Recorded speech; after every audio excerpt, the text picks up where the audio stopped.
4 companies cut jobs this week. 3 of them called it a turnaround. The 4th couldn't even manage the euphemism. Welcome back to Paper Cut.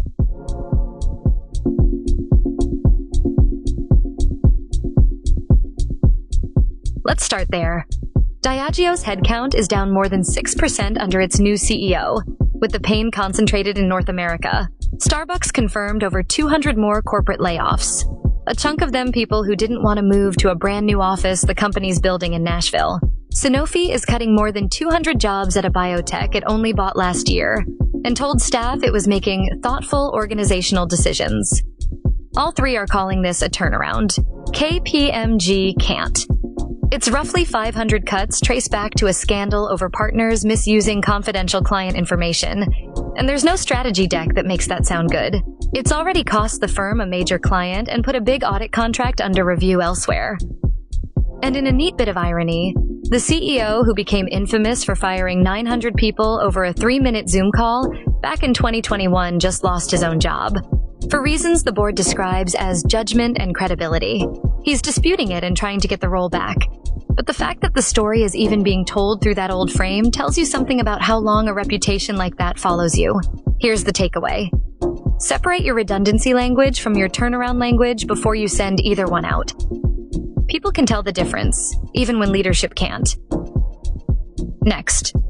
UK productivity finally moved this week, and economists are calling it the first real evidence of a boost in years. Great news! Unless you're one of the UK employers, a new survey found stuck in low hire, low fire mode.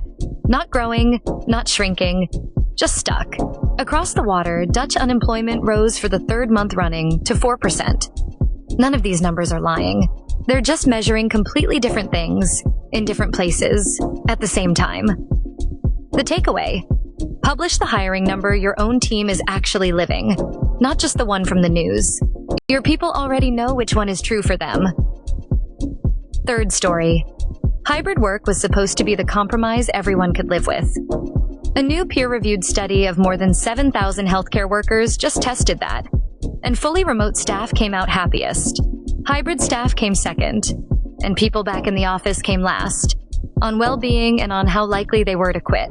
The researchers think it's about trust and autonomy, not about how close you sit to your manager. And they found no evidence for the usual argument that remote staff feel less connected to their culture.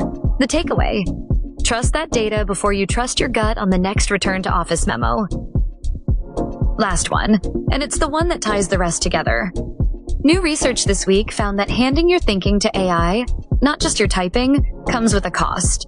A huge global study of 48,000 people found 2 in 3 use AI regularly at work, and 61% of them have had 0 training in it. Researchers are calling the result work slop. It looks finished. It isn't. Microsoft and LinkedIn's own data says something similar from another angle. That as AI takes over execution, loneliness and stress at work are climbing. Because people are spending more time prompting a model and less time talking to each other. Workers seem to feel all of this before anyone's put a name to it. Career cushioning, quietly building a backup plan while you're still employed, is booming right now. A 57-year-old job seeker told Business Insider about the humiliation and panic of searching in this market. And a new investigation found employer monitoring tools are quietly sharing worker data with outside companies most employees have never heard of. The takeaway: protect the thinking time your AI rollout is taxing before your best people start quietly building their own exit instead of trusting you with it. Time for the cut list, the part where we connect the dots. None of this week's numbers disagree by accident. Productivity is up. Unemployment is up. 3 companies found a soft word for cutting people, and 1 couldn't. And over 7,000 workers just said, unprompted, that being trusted mattered more than being watched. Put it all on one table, and the pattern isn't subtle. The organizations doing the most cutting, the most watching, and the most rebranding this week also have the least proof that any of it is actually working. So that's the shape of this week. A productivity number and an unemployment number moving in directions nobody planned. A euphemism running out of road at exactly the company that needed it most. A study quietly undercutting a year's worth of return-to-office memos.